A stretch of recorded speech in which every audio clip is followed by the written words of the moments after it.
ఓం సాయిరాం. గంగాధరుడు శాంతాదేవి మాత్రం ఆ శవంతో పాటు శ్రీ గురుని సన్నిధిలో ఆ రాత్రి అలానే ఉండిపోయారు.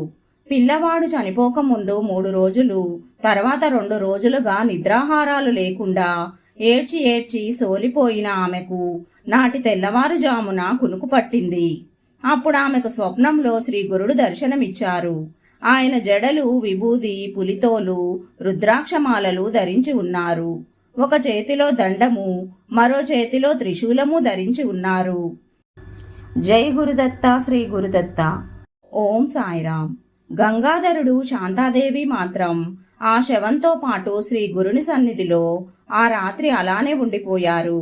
పిల్లవాడు చనిపోకముందు 3 రోజులు, తర్వాత 2 రోజులుగా నిద్రాహారాలు లేకుండా ఏడ్చి ఏడ్చి సోలిపోయిన ఆమెకు నాటి తెల్లవారుజామున కునుకు పట్టింది.